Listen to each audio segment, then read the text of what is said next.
Well, we have the potential for more severe storms later today, along with another muggy day before things cool off, and the potential for some weekend rainfall.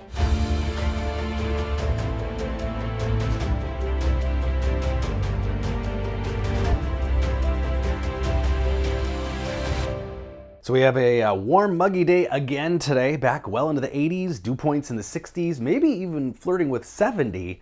That's pretty humid for late September, and probably the most humid conditions we'll see this week, which will all play into this cold front that is tracking across the state today. This will be the focal point for some strong storms late this afternoon into the evening hours. We have the potential for some severe weather, in particular some large hail possible with these storms. So we have a slight risk, level 2 out of 5 of severe weather across eastern Minnesota, western Wisconsin into Iowa.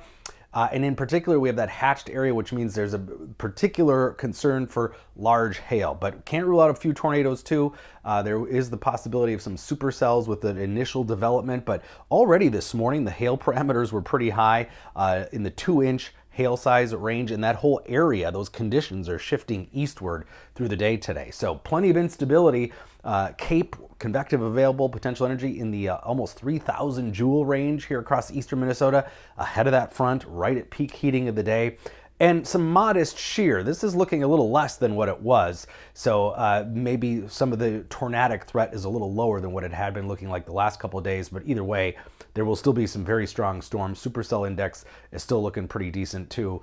So again, it's those initial cells that develop that could produce maybe a brief tornado and some large hail. And then those lines, the storms will cluster and move east through the rest of the evening hours. So right in that 6 p.m. time frame is when we'll see storms pop right across southeastern Minnesota and potentially in the northeastern part of the state. We could see a line of storms all the way from the Iowa border to the international border that'll then track east.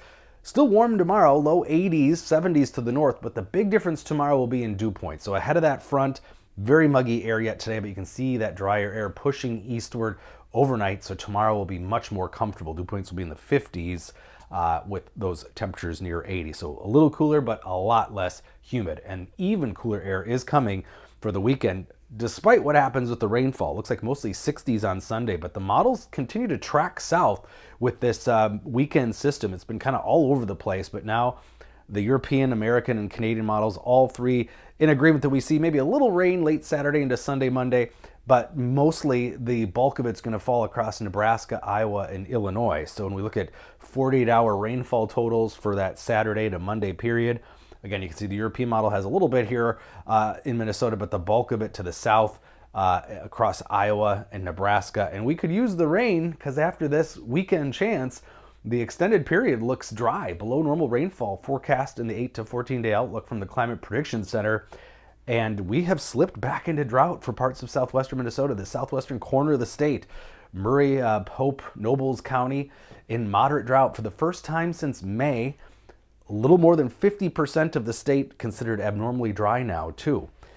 Still doing pretty good with soil moisture content, at least in the Twin Cities and central Minnesota, even though your lawn is crispy. So we'll see what happens in the coming weeks as far as rainfall goes. But decent chance of at least those spotty storms ahead of that front later today. Not all of us will get wet, but if you get hit by some of those thunderstorms, it can drop a quick inch of rain. Dry tomorrow.